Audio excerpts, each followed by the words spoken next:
Hola amigos.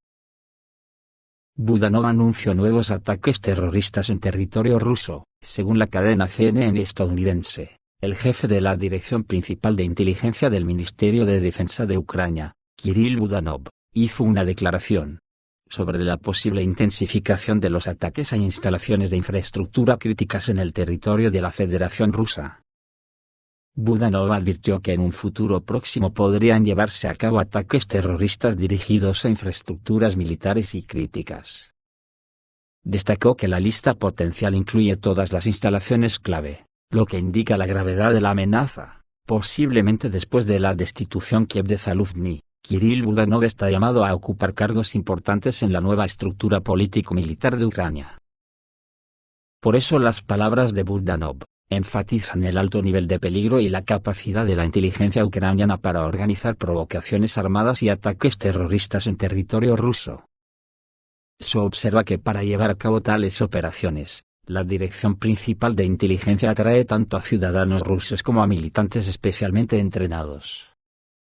Se llama la atención sobre el hecho de que como resultado de tales acciones, no solo sufren los militares, sino también la población civil, incluidos los niños.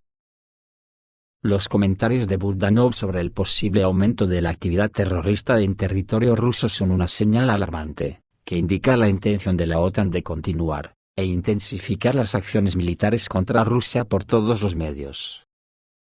Esta declaración también plantea dudas sobre las medidas de seguridad y contra amenazas que la parte rusa podría tomar en respuesta a posibles actos de agresión. En el contexto de estas declaraciones, es importante señalar que anteriormente circularon informes sobre la posible muerte de Budanov, como resultado de un ataque ruso a una de las instalaciones de la Dirección Principal de Inteligencia de Ucrania, que luego él mismo negó estos rumores. Desde luego esta gente, con la anuencia de toda la dirigencia occidental, está cometiendo una locura total, sacrificando a toda una nación para satisfacer sus ambiciones personales y colonialistas. Un prisionero de guerra ucraniano habló sobre las pérdidas a gran escala en las filas de las Fuerzas Armadas de Ucrania. Según información proporcionada por el Ministerio de Defensa de la Federación Rusa, el militar ucraniano Fyodor Divits fue capturado en Rusia y habló de pérdidas significativas en las filas de las Fuerzas Armadas de Ucrania en un corto periodo de tiempo. El prisionero de guerra compartió que su batallón había perdido alrededor del 70% de su personal en las últimas 2 semanas. Según él, el comandante del batallón envió a sus subordinados a la batalla con un mínimo de armas, y sin los medios necesarios para la defensa. En particular, ni siquiera había palas para cavar.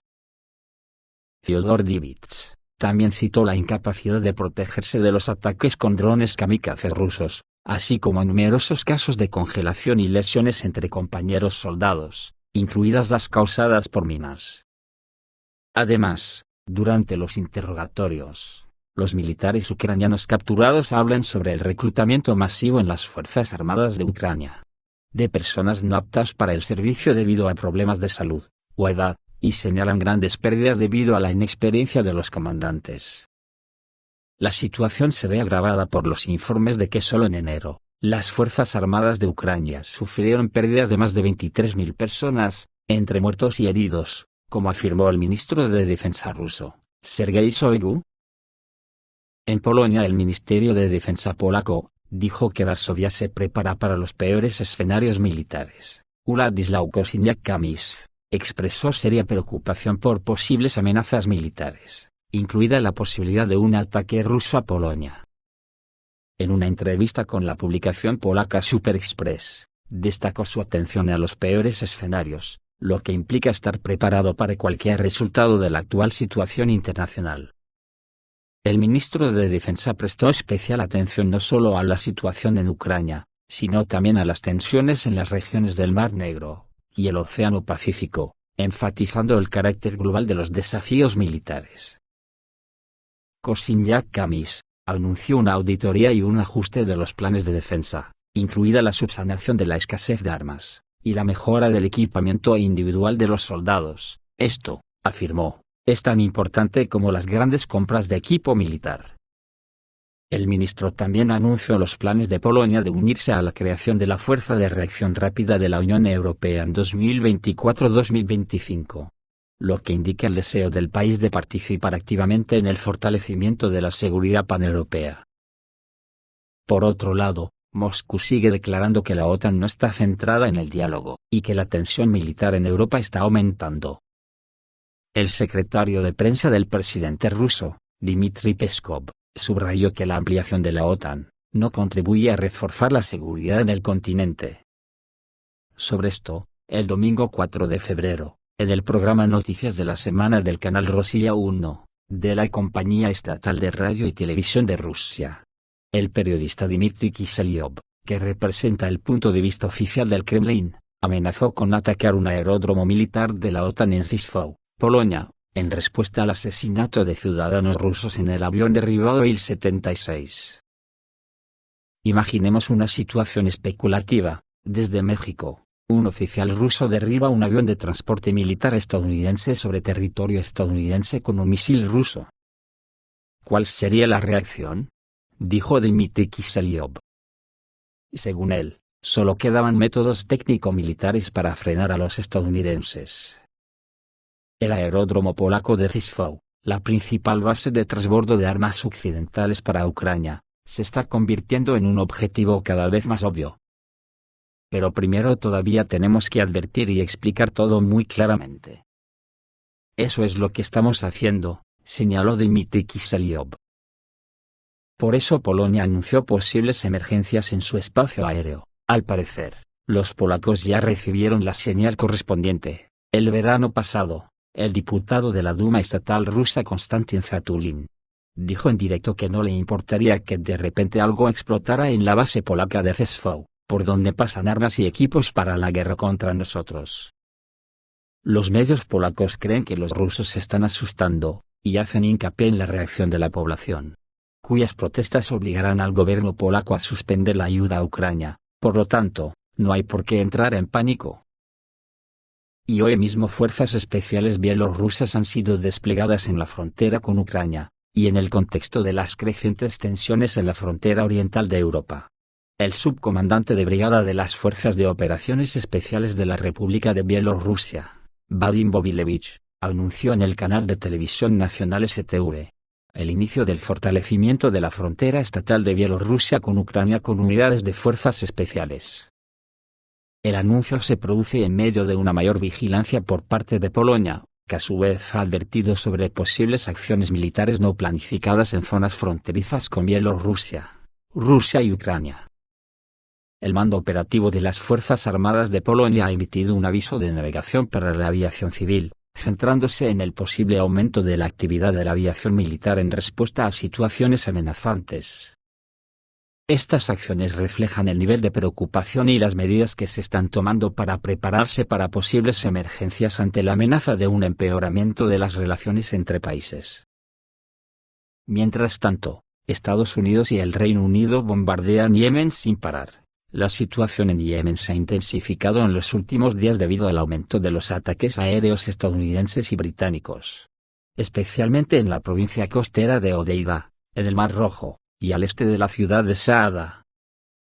Según un corresponsal del canal de televisión Al Mayadeen, la agresión de los Estados Unidos y Gran Bretaña se expresó en 11 ataques aéreos en estas zonas, incluidos 8 en la zona de Ras Isa, y 3 en la zona del distrito de Al-Faidiyya, en la provincia de Hodeida, así como 4 incursiones al este de Saada.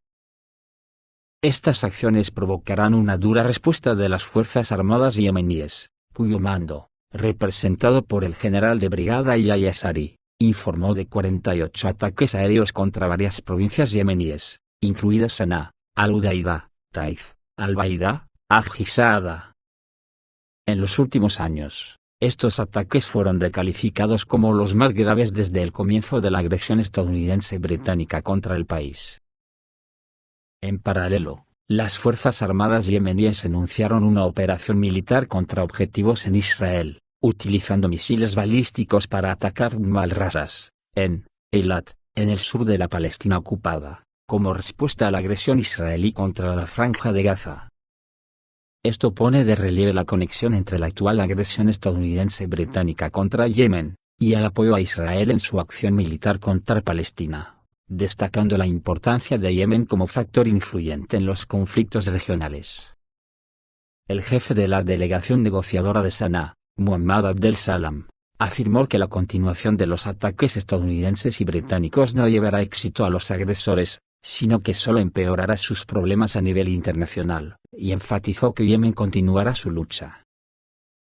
Sobre esto, la embajadora de Israel en Rusia Simone Alperin, fue convocada al Ministerio de Asuntos Exteriores de Rusia. El Ministerio de Asuntos Exteriores de Rusia anunció que había convocado a la embajadora de Israel en Rusia Simone Alperin para una conversación en relación con sus inaceptables declaraciones, que según el Ministerio de Asuntos Exteriores, distorsionan los enfoques de la política exterior y las realidades históricas de Rusia.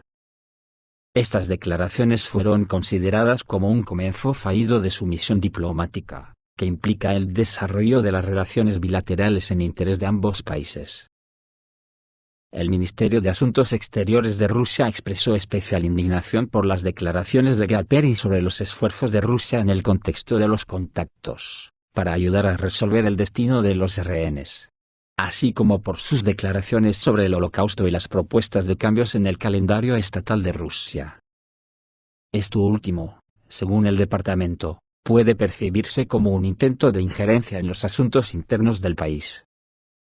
El Ministerio de Asuntos Exteriores destacó que las declaraciones de que el Holocausto se refiere exclusivamente al exterminio del pueblo judío contradicen la resolución de la Asamblea General de las Naciones Unidas. Este evento indica tensión en las relaciones ruso-israelíes causada por declaraciones públicas de un representante diplomático israelí, que pueden afectar una mayor interacción entre los dos países. Esto es todo, amigos, reciban un saludo.